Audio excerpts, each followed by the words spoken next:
नमस्कार साथियों, आप सभी का स्कूल ऑफ ज्योग्राफी चैनल पर स्वागत है। हम लोगों ने क्लास 9 के चैप्टर 1 में वीडियो के पहले भाग में भारत की आकार और स्थिति तथा विश्व में भारत कहाँ स्थित है इसको देखने का प्रयास किया है। भारत के अक्षांशीय विस्तार, देशांतरीय विस्तार, उसकी स्थलीय सीमा रेखा, समुद्री सीमा रेखा आदि के बारे में चर्चा कर चुके हैं। वीडियो के इस भाग में हम लोग भारत के राज्यों पर एक नज़र डालेंगे। जब आपसे पूछा जाता है कि भारत में कितने राज्य और केंद्र शासित प्रदेश हैं, उसका नाम बताइए, तो हम लोग अक्सर 15-20 तक पहुँचते पहुँचते भूलने लगते हैं कि किस राज्य का नाम बता चुके हैं और किसका छूट चुका है। तो आइए हम लोग एक तरीका सीखते हैं कि किस तरह से लगातार एक बार में सभी राज्यों को बता दें और यह भी जानें कि वह राज्य भारत के किस भाग में स्थित है। आपके सामने यह भारत का राजनीतिक मानचित्र है, जिसमें राज्यों को अलग अलग रंग से दिखाया गया है। एक लगातार एक कलर से दिखाया गया भाग एक राज्य है, जैसे पीला जितना दूर तक है एक राज्य है। अलग कलर से जो यहाँ दिखाया जा रहा है एक राज्य है। तो इस तरह से अलग अलग राज्यों को अलग अलग रंग से, कलर से दिखाया गया है और राजनीतिक मानचित्र में इसी प्रकार से प्रदर्शित किया जाता है। भारत में राज्यों और केंद्र शासित प्रदेशों को देखेंगे और कुछ महत्वपूर्ण चीज़ें जो आपको जाननी चाहिए उसकी भी चर्चा करेंगे। वर्तमान समय में भारत में 28 राज्य है।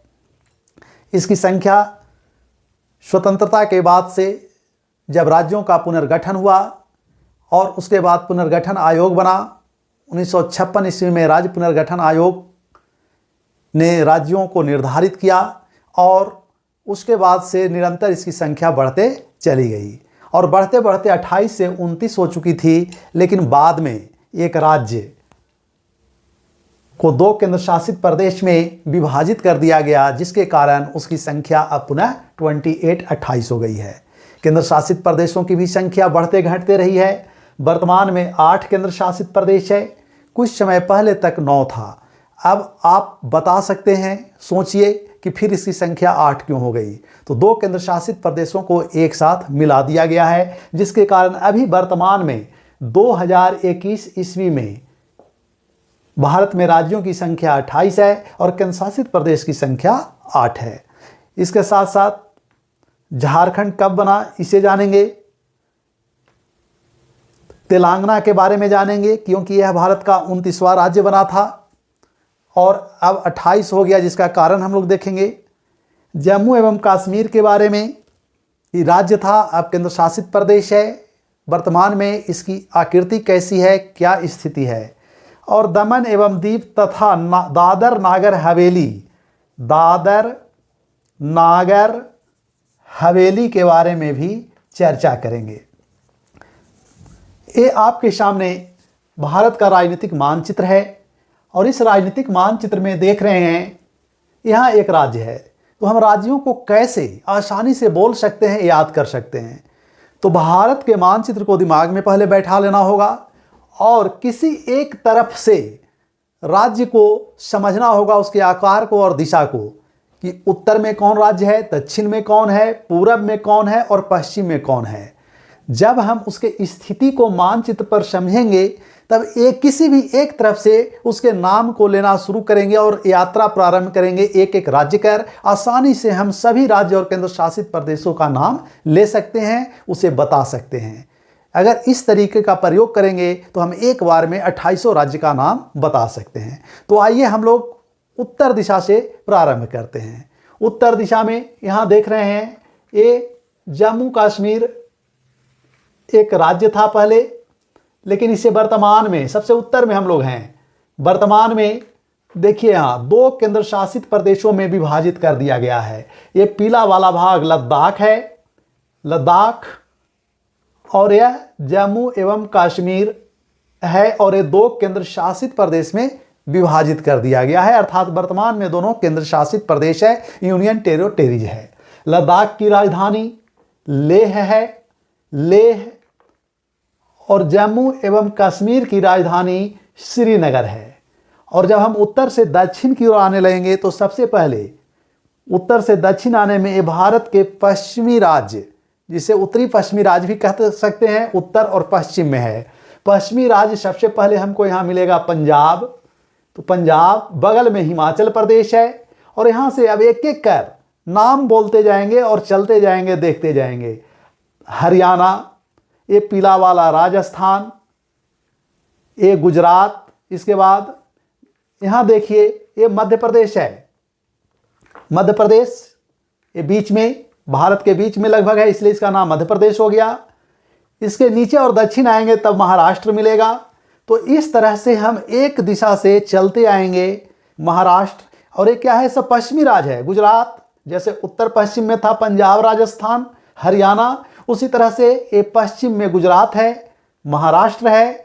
और अब यहाँ देखिए एक छोटा राज्य गोवा है, गोवा।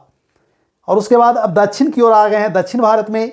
तो दक्षिण भारत के 5 प्रमुख राज्य वर्तमान में हैं, जिसमें एक ये पीला वाला कर्नाटक है। यहाँ तटीय राज्य देख रहे हैं पिंक कलर का, केरल है। और यह अब पूर्वी तट पर आ गए हैं दक्षिण में, ये तमिलनाडु है, तमिलनाडु हरा वाला। और जब हम दक्षिण से पूर्वी तट होते हुए उत्तर की ओर अब आएंगे, जैसे इस तरफ से आते गए और अब हम इस दिशा में बढ़ रहे हैं, दक्षिण से अब उत्तर की ओर पूर्वी तट होते हुए, पश्चिमी तट से यात्रा किए, अब दक्षिण से पूर्वी तट होते हुए उत्तर की ओर बढ़ रहे हैं। तो तमिलनाडु के बाद आंध्र प्रदेश मिलेगा, ये तटीय राज्य है आंध्र प्रदेश पूर्वी तट पर। और यहाँ तेलंगाना है, जिसकी चर्चा अभी हम लोग करेंगे। तेलंगाना अब और उत्तर की ओर जाएंगे तो तट पर ये ओडिशा है, और यहाँ लैंडलॉक्ड बीच में पीला वाला छत्तीसगढ़ है। जब और उत्तर की ओर आएंगे तो झारखंड, सबसे उत्तर में उत्तर प्रदेश, उत्तराखंड और बिहार। तो इस तरह से हम यात्रा करते हुए आगे बढ़ेंगे और हम उत्तराखंड की ओर तक पहुंच जाएंगे। जब हम पूरब की ओर हैं तो पूरब की ओर जाने लगेंगे तो बंगाल में प्रवेश करते हुए सबसे ऊपर आ गए सिक्किम तक, बंगाल, सिक्किम। अब यहाँ देख रहे हैं इसका नाम है पूर्वोत्तर भारत।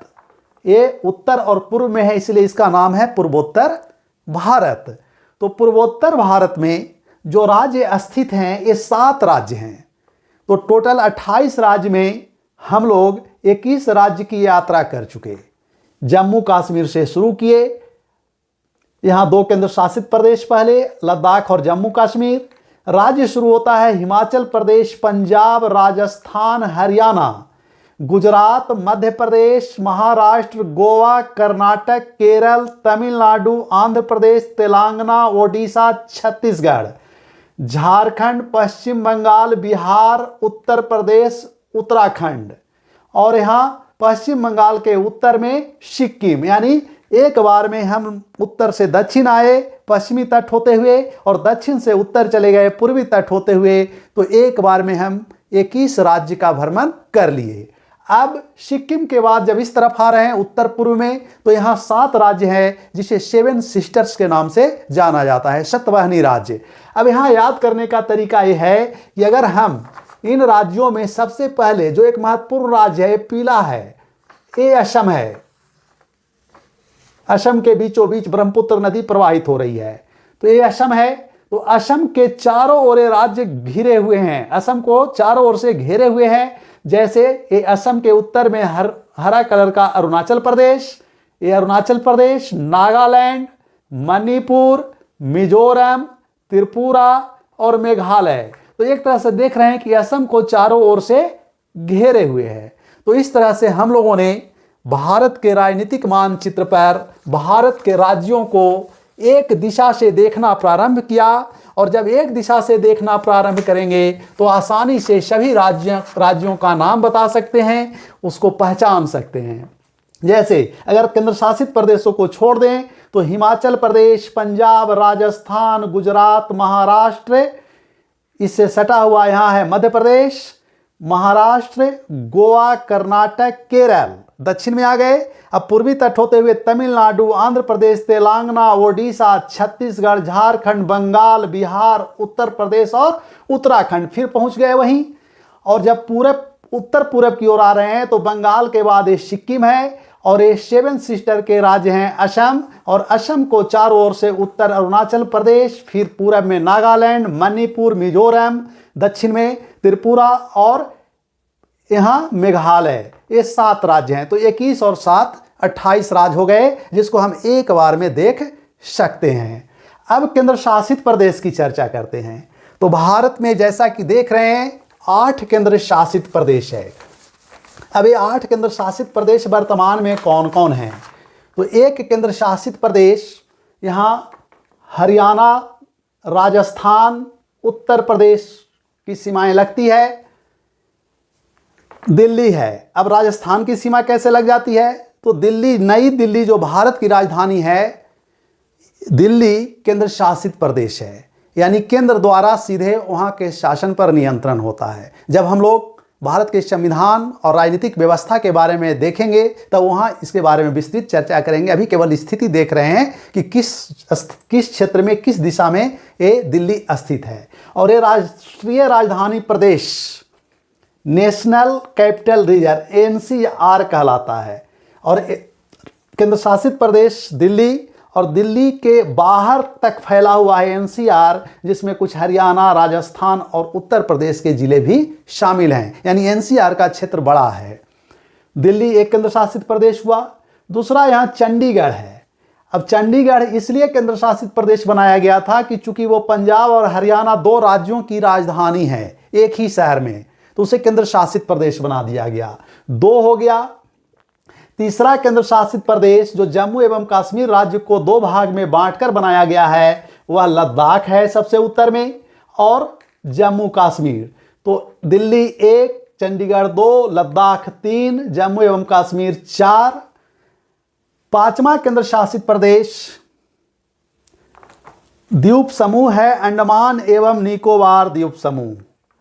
अंडमान एवं निकोबार द्वीप समूह जो बंगाल की खाड़ी में उत्तर से दक्षिण की ओर फैला हुआ है। और आपको पता होना चाहिए कि भारत का सबसे दक्षिणी किनारा यहाँ ग्रेट निकोबार, निकोबार का एक द्वीप समूह है ग्रेट निकोबार। दक्षिणी किनारा ग्रेट निकोबार में इंदिरा पॉइंट स्थित है, जो कन्याकुमारी से भी दक्षिण में स्थित है। तो ये सबसे दक्षिणी पॉइंट है, किनारा है। मुख्य भूमि केप कॉमेडी कन्याकुमारी से शुरू होती है। तो एक यह हो गया 5वां केंद्र शासित प्रदेश अंडमान एवं निकोबार। और 6ठा है अरब सागर में लक्षद्वीप। ये भारत का 6ठा केंद्र शासित प्रदेश है लक्षद्वीप। अब यहां देख रहे हैं दमन दीव एवं दादर और नागर हवेली। तो यहां एक जगह है दीव, ये सब यहां देख रहे हैं खंभात की खाड़ी है, गल्फ ऑफ खंभात गुजरात के तट पर, तो दीव। और ये है दमन दीव। तो दादर, नागर हवेली और दमन दीव, ये दोनों पहले अलग अलग केंद्र शासित प्रदेश थे, जिसे मिलाकर एक कर दिया गया है, इसलिए संख्या 9 से 8 हो गई है। ये दोनों को मिला दिया गया है। तो इस तरह से भारत के 8 केंद्र शासित प्रदेश और 28 राज्य हैं। अब इसकी राजधानी को जानने का प्रयास कीजिए कि किस राज्य की राजधानी कहाँ स्थित है। तो अब उम्मीद करते हैं कि आप आसानी से भारत के राज्यों का नाम ले सकते हैं, बता सकते हैं। अब यहाँ झारखंड इसलिए लिखे थे कि झारखंड भारत का 28वां राज्य था, जो 15 नवंबर 2000 ईस्वी को इसका गठन किया गया था। 15 नवंबर 2000 ईस्वी, चूंकि ये लेटेस्ट है इसलिए इसको जानना चाहिए था। और 29वां तेलंगाना 2014 ईस्वी में बना, 29वां। लेकिन जम्मू और कश्मीर को 2 केंद्र शासित प्रदेश में बांटने के कारण फिर 28वां राज्य हो गया है। और जम्मू और कश्मीर को 2 भाग में विभाजित कर इसे यूनियन टेरिटरीज केंद्र शासित प्रदेश में बदल दिया गया है। तो इस तरह से हमारे 8 राज्य केंद्र शासित प्रदेश और 28 राज्य हैं। अब एक विशेष केंद्र शासित प्रदेश की चर्चा करेंगे, जिसका नाम है पुदुचेरी। पुदुचेरी एक विशेष केंद्र शासित प्रदेश। अब विशेष क्यों कह रहे हैं? तो विशेष इसलिए कह रहे हैं कि यह एक ऐसा केंद्र शासित प्रदेश है जो भारत के 4 भाग में फैला हुआ है। तमिलनाडु के तट पर पुदुचेरी, जहां इसकी राजधानी भी स्थित है। आंध्र प्रदेश के तट पर आंध्र प्रदेश, देखिए यहां से यहां तक है आंध्र प्रदेश, और इसके तट पर यहां है यनम। यनम, अब ये पूर्वी तट पर 2 भाग हो गया और 2 भाग है पश्चिमी तट पर। पश्चिमी तट पर केरल के तट पर माहे और कराईकल। तो कराईकल, माहे, पुदुचेरी और यनम, ये 4 भाग में पुदुचेरी केंद्र शासित प्रदेश विभाजित है, यानी 4 जगहों पर स्थित है। तो यह एक विशेष है, इसके बारे में जानना चाहिए। तो इस तरह से हम लोगों ने भारत के केंद्र शासित प्रदेश और राज्यों की चर्चा किए हैं। अब वीडियो के अगले भाग में स्थलीय सीमा इस रूप में देखेंगे कि किस देश के साथ की सीमा को क्या कहते हैं, और समुद्री सीमा, अंतर्राष्ट्रीय समुद्री क्षेत्र भारत का कहां तक अधिकार है, इसके बारे में जानने का प्रयास करेंगे। बहुत बहुत धन्यवाद। Thank you.